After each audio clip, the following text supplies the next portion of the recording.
Ladies and gentlemen, on behalf of the German Marshall Fund and the Lugar Center, I welcome you all to this conversation on energy security in the transatlantic arena. It's a very special pleasure to welcome Amos Hochstein, the State Department's Special Envoy and Coordinator for International Energy Affairs, and Laure Mandeville, the U.S. Bureau Chief for the Figaro, to moderate the discussion.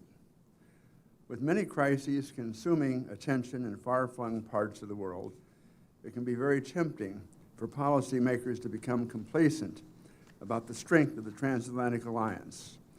That would surely be a mistake. Rather, continual deepening and widening of the alliance is required to meet the economic and military challenges of today and tomorrow. Cooperation on energy security is fundamental to strengthening the alliance. Nearly 10 years ago in Kyiv, I remember then Ukrainian Prime Minister Yulia Tymoshenko pointing to a map of gas pipelines with a warning that Russia would cut off the gas in the middle of winter, an act that she viewed as an existential threat to her country. And I might point out parenthetically that by my side on that particular trip, on his first trip to Ukraine, was our president. Russia did so a few months later, on January 1st, 2005. It did again on January 2009. In fact, many countries of Central and Eastern Europe faced gas or oil supply disruptions and political ultimatums over supply. In those days, a highly motivated but insufficiently prominent group of United States diplomats struggled to make headway. Brussels deferred to the EU member state governments for action, and too many EU member state governments tended to advance their own interests at the expense of their neighbors. I share that bit of background to explain why Amos has two titles. First, Coordinator for International Energy Affairs, and second, Special Envoy. Prior to creation of the coordinator position, the highest-ranking energy-specific official at the State Department was an office director. That meant that energy failed to attain sufficient priority on the Secretary's agenda, and the department had insufficient ability to build expertise across the Bureau. In other words, our diplomatic apparatus was not prepared to meet one of the most pervasive national security concerns our nation faces. To complement the global remit of the coordinator, we also felt that the interlinked challenges of energy security in Europe, the Caucasus, and Central Asia required a specifically designated envoy for the region. The energy security of our allies in Europe threatened their economic vitality and took a toll on NATO, while the independence of nations further east was imperiled by dependence on Russia. Progress required hard labor of constant United States diplomacy between capitals and access to the highest levels of government. Establishment of the coordinator and special envoy positions would not have been possible without bipartisan cooperation in Congress. And I give special thanks to my friend then Senator Joe Biden's partnership in this area. Unfortunately, the Europe of 2015 is far more cognizant and motivated to solve energy security concerns than was the Europe of 2005. I commend our allies for the real progress being made, from interconnector pipelines to the third energy package, to the Southern Corridor. In my judgment, the United States has played an important role as a partner, honest broker, and sometimes thorn in the saddle. But the role for U.S. diplomacy is as strong as ever, and Amos's team is the spearhead of that effort. We also should expand the set of tools we have to help Europe diversify, to build more competitive markets. Prior to leaving the Senate, I offered legislation to expedite LNG export permitting to Europe, and I renew that call today. The U.S. has long benefited from its advocacy of open markets and free trade. Taking a step backward toward resources, nationalism of our oil and our gas wealth would ultimately undermine our long-term energy security and economic interests. We also should consider ways in which the Transatlantic Trade and Investment Partnership, or the TTIP, can advance our mutual security interests. Trade in ideas, technology, and energy services will increase healthy competition between the United States and Europe, as well as strengthen each of our industries on a global scale. Once again, I'm grateful to you, Amos and Laure, for joining us today, and for all of you coming to hear them and to participate with them. I also thank the European Union's delegation in Washington for its partnership every day. Thank you so very much.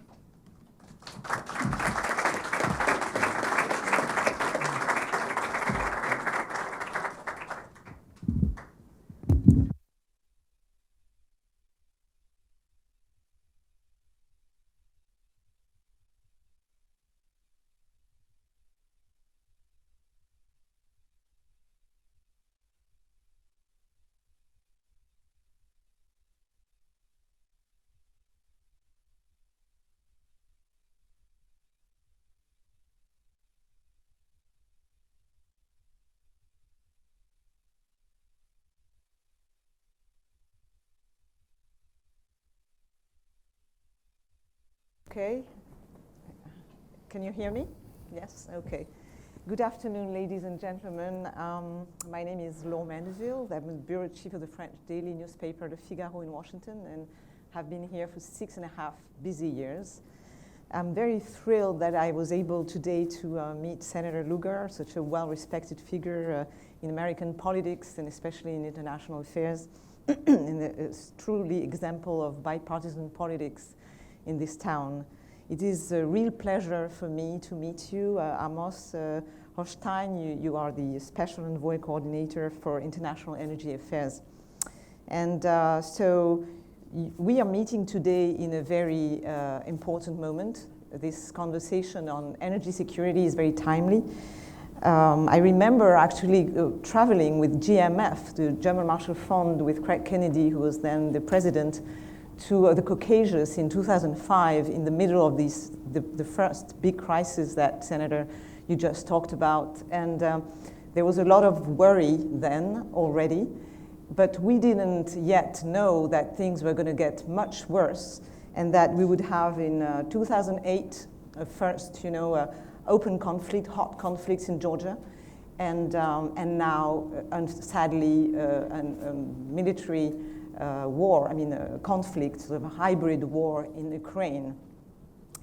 So at the same time, we're having some good news because of the energy revolution in the US, the new boom in North Dakota, oil boom, a new fracking revolution.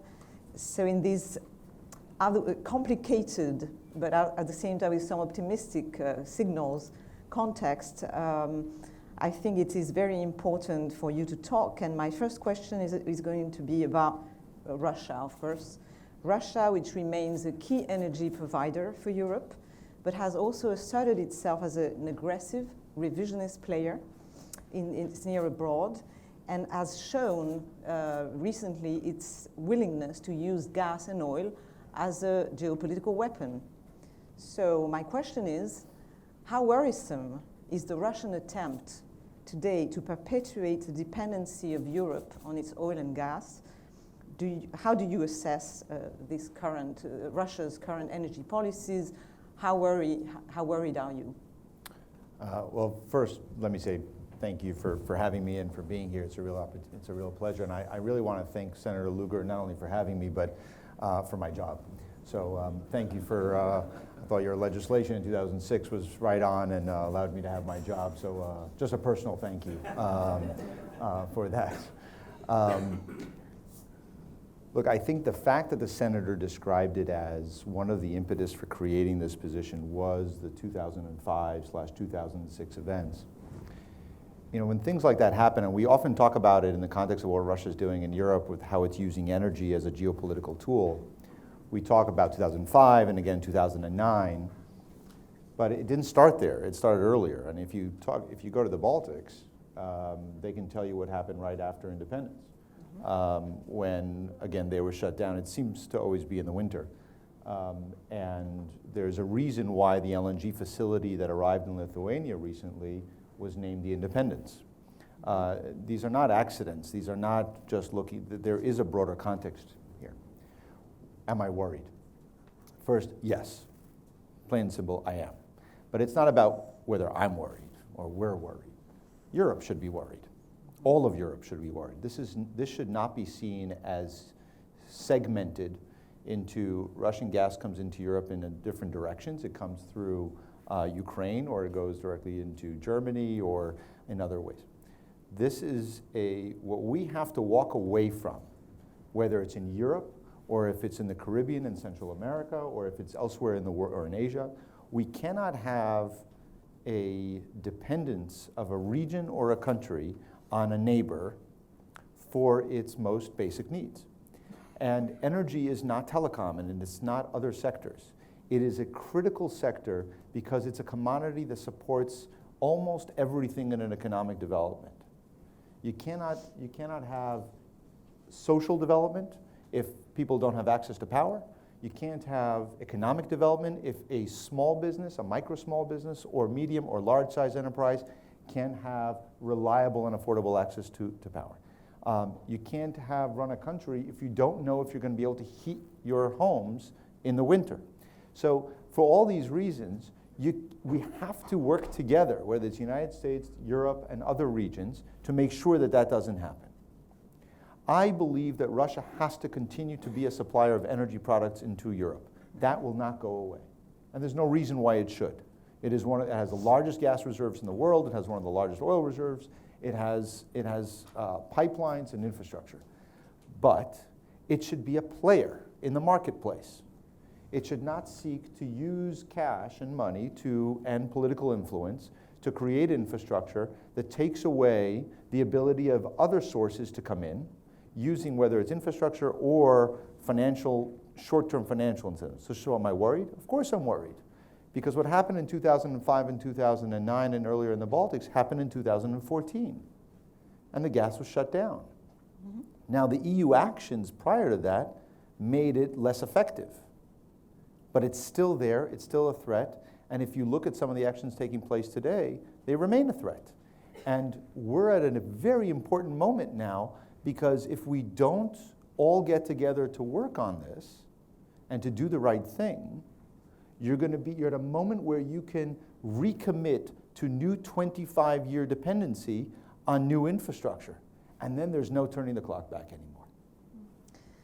I want to push you a little bit on the Baltic countries. You mentioned Lithuania in your answer, and Lithuania has been very aware, for obvious reasons, of the question of dependency, and has really tried to play this game of the European Energy Union by diversifying supplies, creating new electrical grid, and actually starting to lay in the Nord-Balt electricity cable in order to be connected to other Baltic countries and also to the rest of Europe.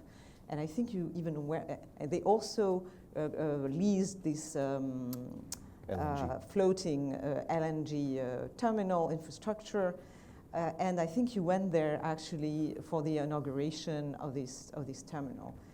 But as I discovered in the blog of the GMF under the pen of Kristina Berzina, the Russians have sent naval military ships to the region and have started disrupting the work of the Lithuanian ships trying to put these cables in place. So what she says, I think she's right. She says, okay, the EU needs to be aware that actions against Russia's commercial practices may risk escalating conflicts across Europe.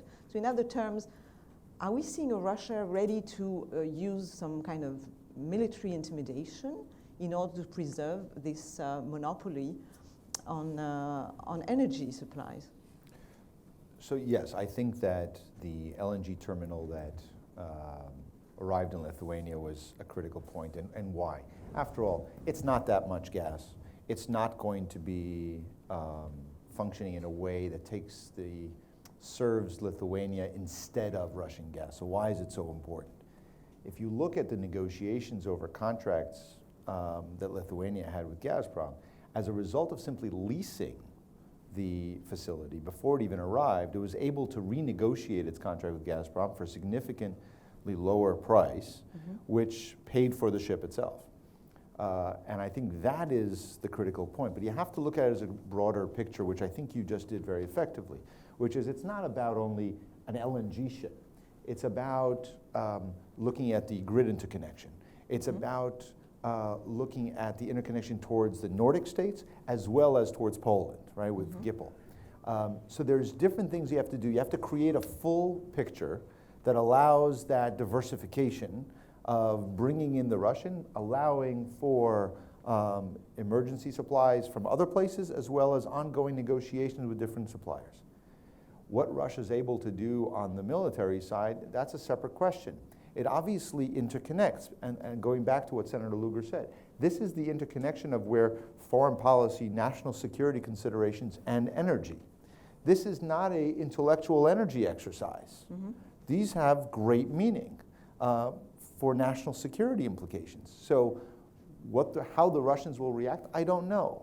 I can tell you how I think they should, and that is to recognize that this is a new marketplace, that this is a place that they should compete in and play by the rules. They haven't listened to that advice on other things, they may not listen to it on this. I don't know that I see yet materializing a threat to the flow of commerce in Lithuania. I could be wrong. But for now, that's not where I see the threat. I actually see the threat where, while we're all busy looking at Ukraine and what's happening there, there's a lot of other things that are happening behind the scenes. Yeah. And those are the activities that actually scare me more. Absolutely. Let's talk about these things happening behind the scenes, and we'll get back to Ukraine a bit later. Yes, you're right to say that the Russians are not only using military intimidation, they're using also these sweetheart deals that they can because of the extraordinary dependency of some members of the European Union, especially in Eastern Europe, dependency on Russia for their gas. I mean, when you take a country like Hungary, which is, I think, dependent for 80% of its gas on Russia. You had recently, I think it was in February, an official visit of Vladimir Putin to Hungary, and a proposal, very tempting for Hungary, to cut the price of gas by half, I think, in exchange for Hungary promising not to supply gas to Ukraine, if I understand it. It is one of the conditions. That's what I have understood. Maybe you can correct me if I'm not right, but it raises the question. There has also been this, I think you are alluding to that as well, the case of Greece, which is actually has been proposed by Putin, the construction of this Turkish Stream pipe to bring gas to Greece. And at the very moment, such crucial, I would say, even existential moment when Greece is negotiating with the Western creditors its financial future, it is no coincidence that Putin is stepping in on the energy front, saying, okay, I could be your ally and help you on that front, and the Greek government actually playing both games and saying, okay, if you're not nice enough, Western creditors, I'm going to go to Russia. So what do you think of these different things? Do they mean that actually a lot of East European countries will not choose European solidarity because existentially they are so dependent? So I think you have a number of important things that you've raised. One, I think that it's always important, as a journalist, I don't know if I should say this, but between the PR of the visits, yes, of the Putin visits, and I would say of any visit, and the reality. And sometimes it's good to wait a few days, wait a few weeks and see how it shakes out. Hungary continues to supply, or rather gas continues to flow in reverse flows from Hungary into Ukraine. So I don't know what was said in the meeting, I wasn't there, but I can tell you the gas continues to flow. Okay. the price renegotiation, some of that was seen as negotiation. I can tell you that as a result of the decline in oil prices, and that Gazprom itself indexes gas prices to oil, and the way they do it, without going into the complexity, there's a little bit of a lag time between the price and what the oil price was yesterday. So the price was going to come down. Now, if you're Hungary, the price should come down, but it doesn't have to. Because if I'm your supplier and I give you 80%, I would argue that it's higher than 80% because the other 20%, most of the other 20% is Russian gas coming through a different route. Okay. So it's just different Russian gas. Mm-hmm. But how do I negotiate with you? How do I tell you, listen, the price of bread is this, but on the market, why are you selling it to me for something else? Well, because I can. It's the simple dynamics of the market. Mm-hmm. If I'm your only supplier, what are you going to do? So I can come in and say, I'll give you the market price. I'll be that generous. I will actually charge you the market price if you do X, Y, and Z for me. That's not exactly that's not a deal that you usually have. Mm-hmm. So, but I think that, so the price reduction is really more a reflection of where the new market is. It's also a reflection that Hungary built a pipeline, that an interconnector with Slovakia. And suddenly you can get other gas coming in. But what else is it? And here's where I want to give a lot of credit to the EU. Because the EU really recognized after 2009, and we worked a lot on this issue together through the US-EU Energy Council and so on. The third energy package says there are certain things that are happening that we can stop. And that is, if I can tell you, I'm going to sell you the gas, but if you want to sell it to anyone else, you need permission from me. That's a destination clause. The third energy package outlawed that piece. Now, the surprise that the significance of that provision that got very little attention when it was passed came about when Ukraine's gas was shut off in June of 2014. Because all of a sudden, within a month, we had reverse flows that were going from Hungary and later from Slovakia and Poland into Ukraine. Mm-hmm. That was not possible in 2009 or in 2005. It just was not possible.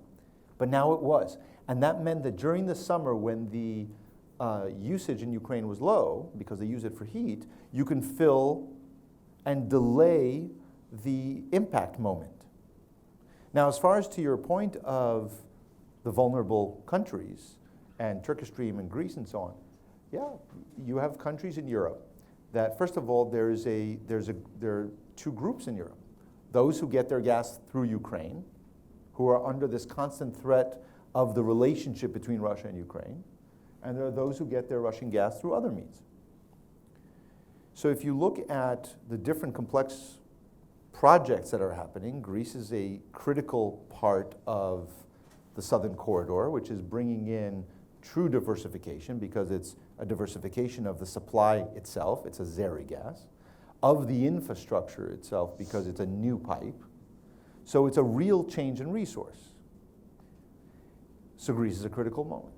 Mm-hmm. If you look at what's the common denominator between your two examples, Hungary and Greece, and I'll add Bulgaria, is that countries that are going through economic difficult times, that are heavily dependent for supplies. But what's the common denominator? As you said, while they're negotiating with creditors, you have a country that comes in and steps in and says, let's talk about the energy piece as a condition. Which means, again, that I think that people in Europe need to understand what we need to understand. That interconnection of energy as not because that it's not about energy. It's not about a pipeline. Because nobody spends $40 billion on pipelines that make no money. Mm-hmm. They only do it to achieve something. So I think that's where we have to be cognizant of what these moves all mean, and that we can't silo them out. We can't say we have a EU and IMF negotiation that's boxed over here. Mm-hmm. We have a security arrangement that's boxed in the NATO box.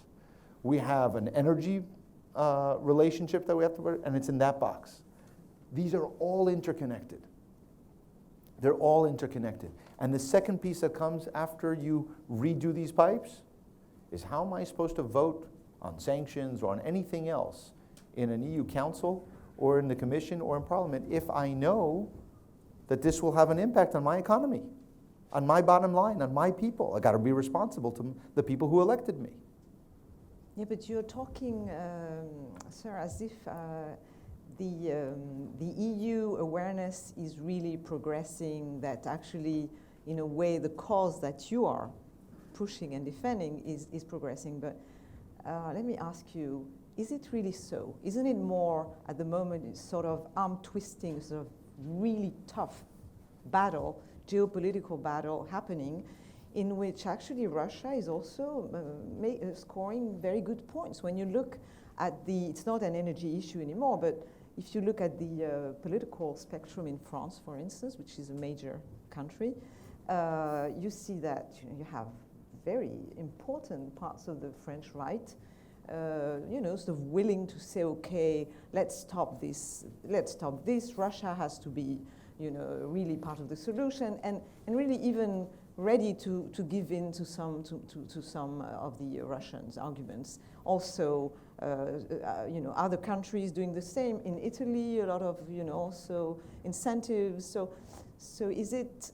My question is, in your conversations with Brussels and with the political leaders of Europe and people in charge of that, do you really see this cause progressing of diversification, or is it still pretty unconvincing? And one question I had is also linked with that is the Azeri, the corridor, the southern corridor. I remember having a long conversation with a high Azeri official a few months ago, just when the Ukrainian war was starting, and he was extremely worried, and he was telling pretty openly that the intimidation by Russia was also putting into question the potential capacity of the Azeri to defend this line in the long run.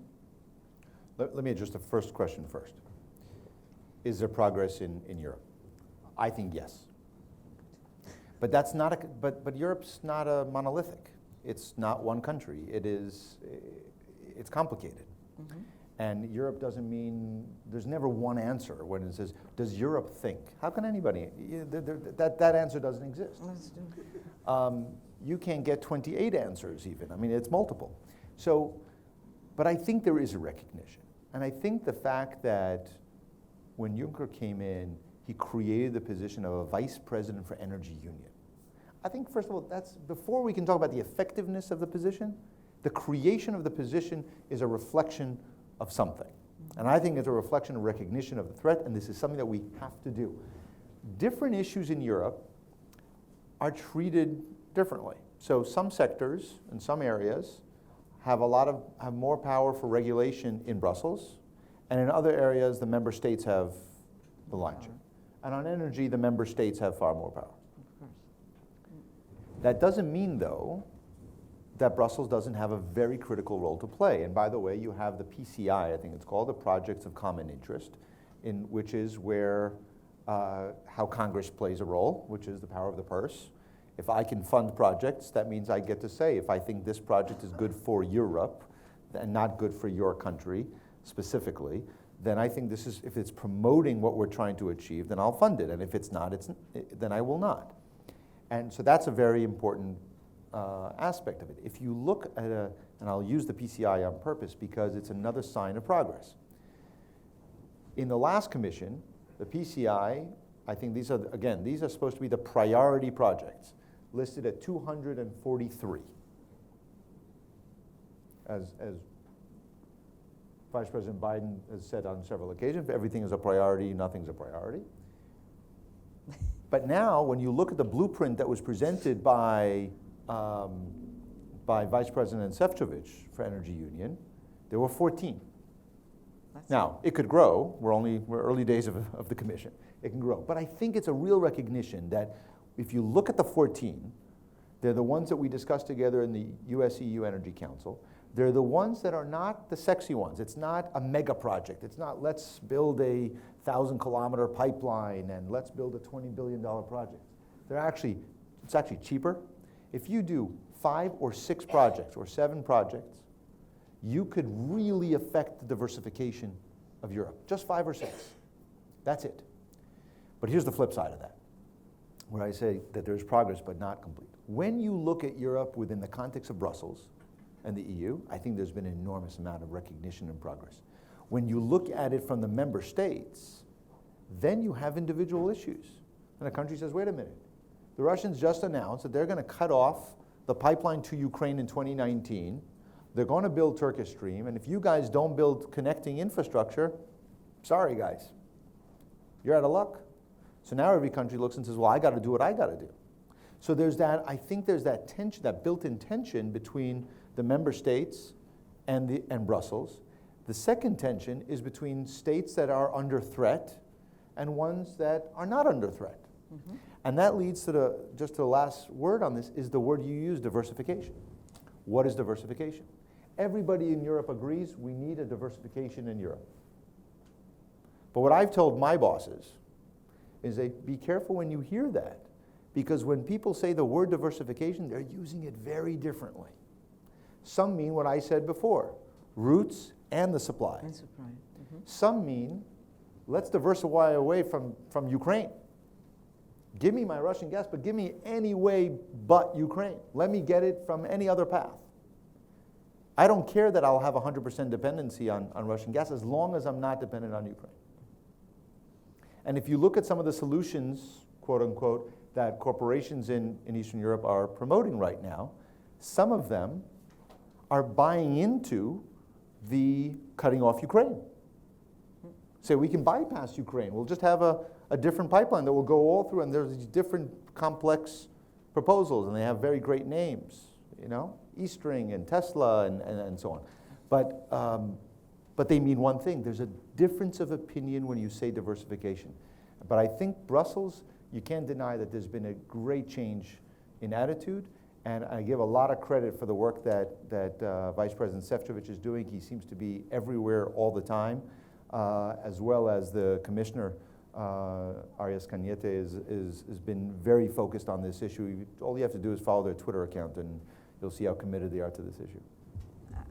I'm going to open the questions to the floor. I would have, of course, more questions about especially the impact of the American oil revolution, also the climate change issue, and other issues. But I think these questions will come. Ukraine will come from the floor. So please, if we have questions here, if you can bring the microphone. Thank you very much. Thank you. I'm the ambassador of Serbia, Jerzy Matkovic, and Amos, thank you very much for this great presentation and for you to lead the conversation. I would like to recognize Senator Lugar. It's a great honor to be with you here, sir. Thank you very much for your contribution. My question is, Serbia is one of the countries which is dependent more even than Hungary on the Russian gas. And we are now seeking exactly what you were talking about, the diversification. After the cancellation of the South Stream, which was diversification of the routes, but not the supplies, as you said. Now my Prime Minister is coming here beginning of June to meet Vice President Biden, and one of the topics which he will discuss is the LNG, possible LNG import from the United States. My question is, in order to get this, we have to first build a terminal on the island of Krk in Croatia, and to build a pipeline which would supply the gas from that terminal to Serbia. Do you think that this project would be too expensive, because the Russian gas is, although in Serbia it's very expensive because we are paying very high transit fees for Ukraine and Hungary. But in my opinion, this would be a too expensive project, and I'm not sure it would be viable for Serbia or for any other country in the region. So that's my question. Thank you very much. No, sure. I think the ambassador from Croatia could give you my answer. I've said it so many times in Zagreb. I feel like I feel very strongly about the Kirk Island project. When I said before to the question about, and I said there were about 5 or 6 or 7 projects, Kirk Island has to be one of them. Mm-hmm. Kirk Island has to be built. Now, whether you do it as an onshore project or terminal, or you do what Lithuania did, and it's not as fun, and it's not as complex a project as the minister maybe would want, but it's about getting the job done. I don't think it's too expensive. If you talk to some of the companies that have looked at it and are willing to have further conversations, they believe there is a way to do it. It has to be done the right way.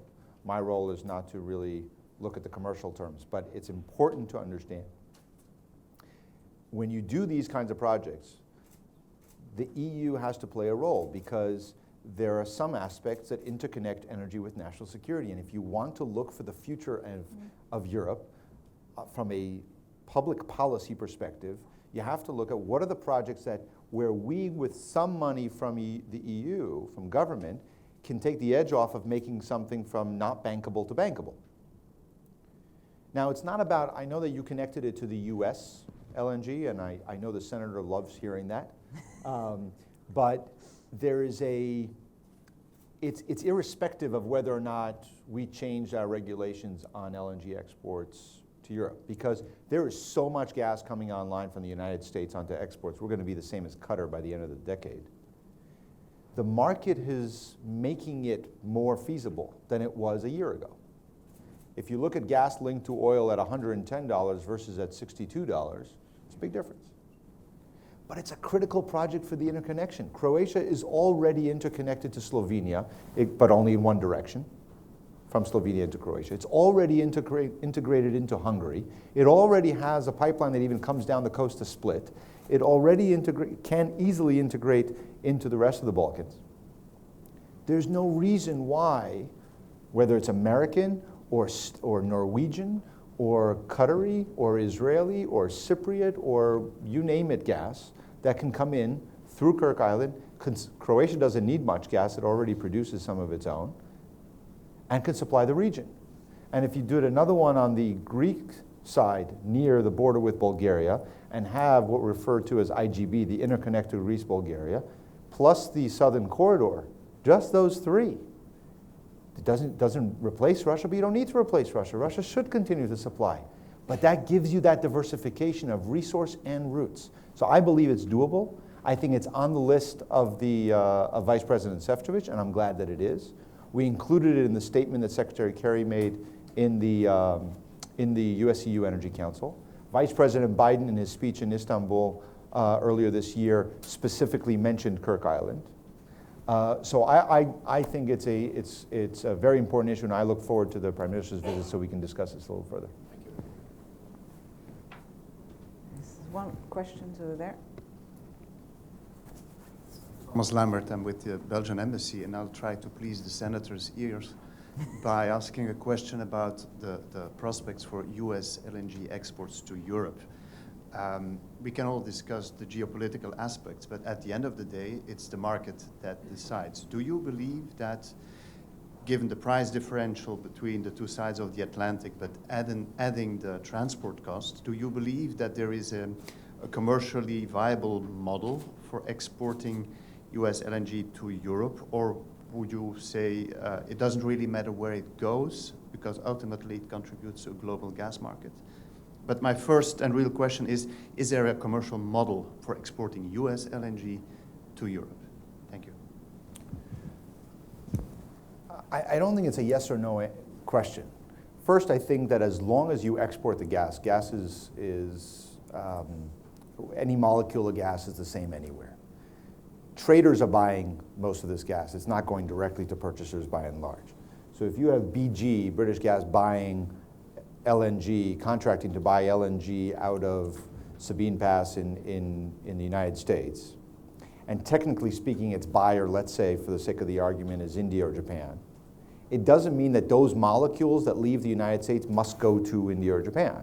It means that BG needs to supply India or Japan, and it could take gas from the Middle East, it could take gas from elsewhere. It has a portfolio of gas. And that gas could end up in South America because that's the shortest distance, or it could end up in Europe. It's going to go into the mix. I'm going to stay away from should we have a fast track of LNG, putting LNG to Europe in the fast track boat or not.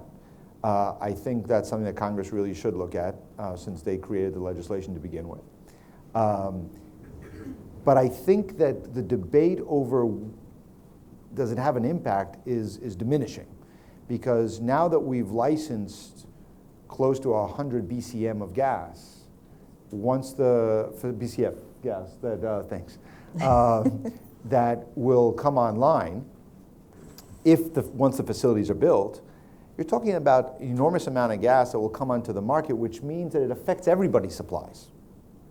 So if it goes to Asia, that means that those suppliers that were supplying Asia have to move their gas elsewhere. Mm-hmm.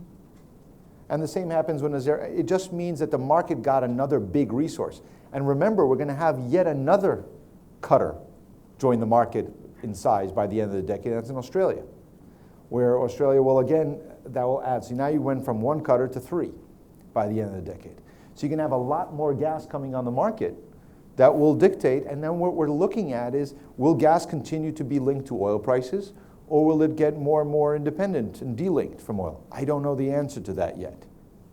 I have my own suspicions, but we're already seeing the first contracts that are linked to Henry Hub, which is linked to the US. But you're right, if you look at it linearly, can a molecule of gas, if you take the cost in the US, plus the transport, plus insurance, plus the regas on the other side, where does that, with comparison to European current prices of what, about $9 for spot prices? That gets pretty close, right? It gets tough to show the economic value. But if you look at most countries, purchasers and traders, they have portfolios. And they're buying gas from different places at different prices, and that's how they trade. That's the whole point of trade. So it could be. And that's why I say it's not a yes or no question. Other questions? Yes, over there.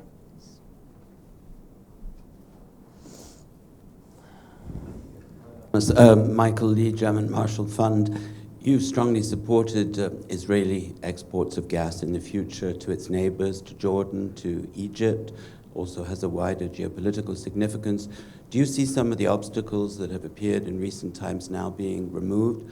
And I know you were in Jordan recently. Are the Jordanians committed to this, or are there political pressures that point in another direction? Well, I think we saw some, well, I'll start out. I remain, and the United States remains, completely committed to assisting the gas developments of the Eastern Mediterranean to serve the purpose of cooperation and prosperity. I think it makes a lot of sense for Israel, for Cyprus, for Egypt to look close to their shores and borders rather than looking at big projects to Asia, to Europe, et cetera. I think it makes more sense. And I would put Turkey into that group. The first pipeline that you are referring to between Israel and Jordan was complete, it's signed, it's in the implementation phase. There's been no walking away from either side. There's been some regulatory turbulence in Israel over the last 2 years. That's the most polite way I've ever referred to it. There's been some significant movement. I think the Prime Minister did the right thing when he created, out of the Prime Minister's office, a committee, an interagency committee. We saw the resignation of the Antitrust Authority chairman that started the turbulence, and he says because he thought he wasn't being listened to.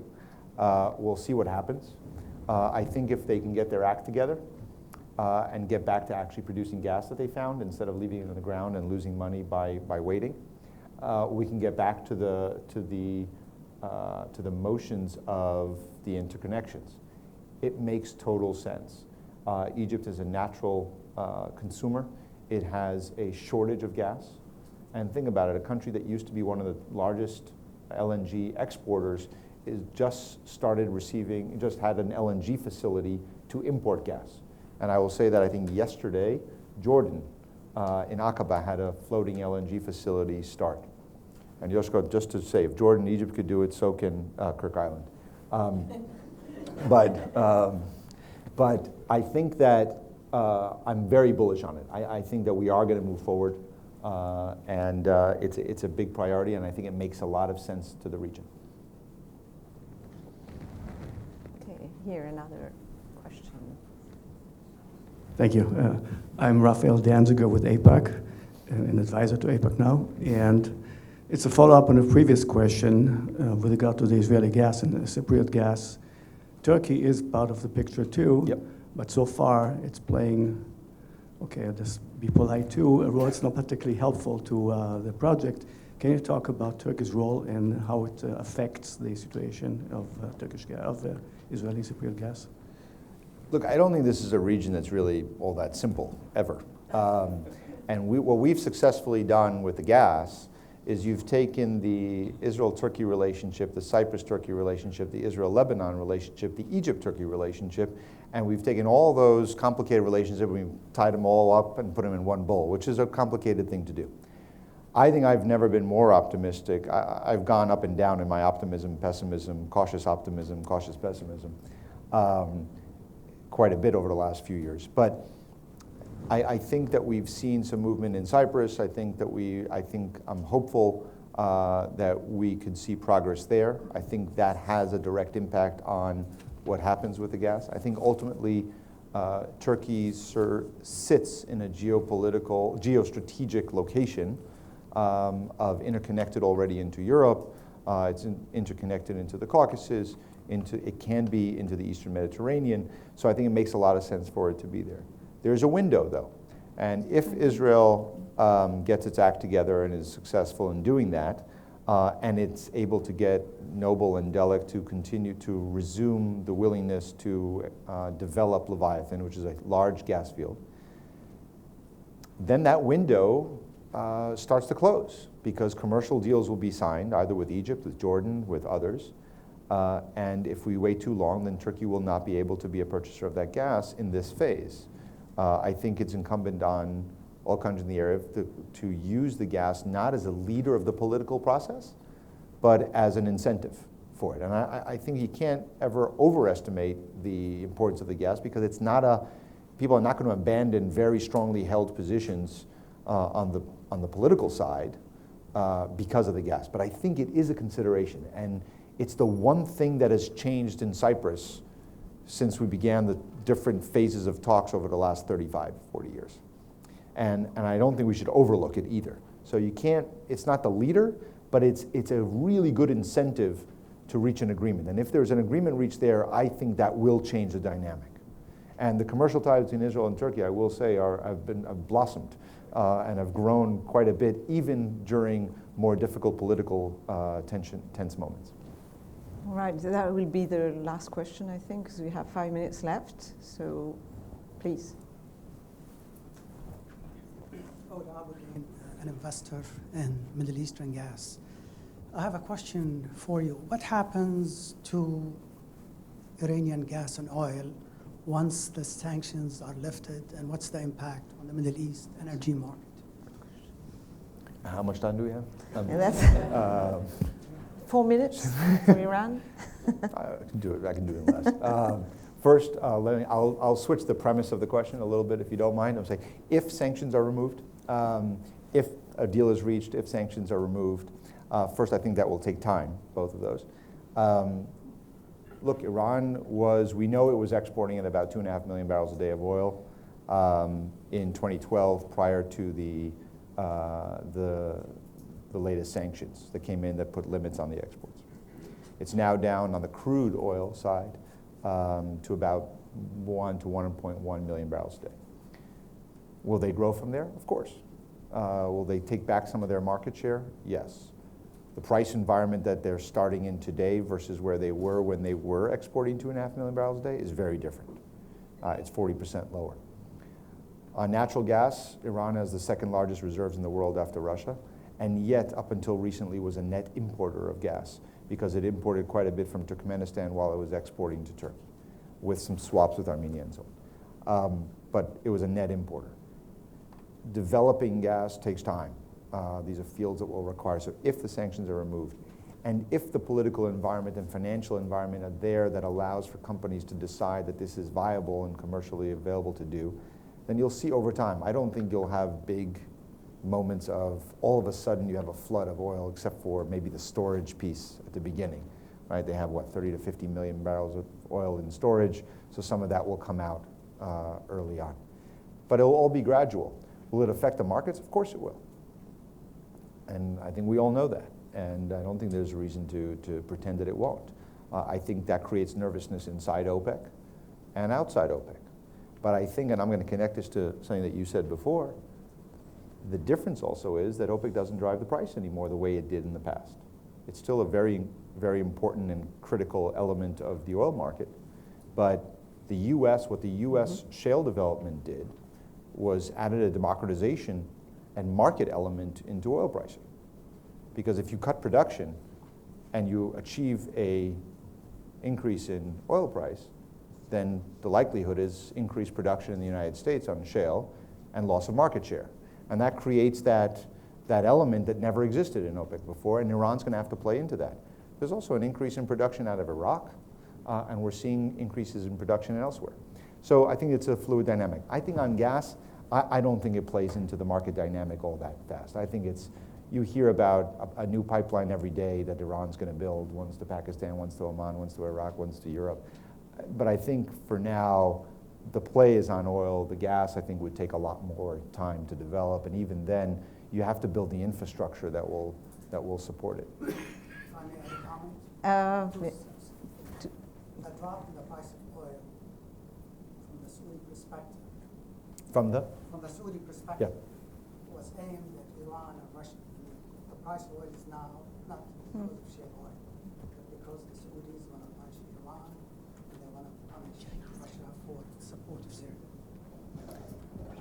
I appreciate that's a belief that's out there in the market, and that's one view of the market. I personally think it's more complicated.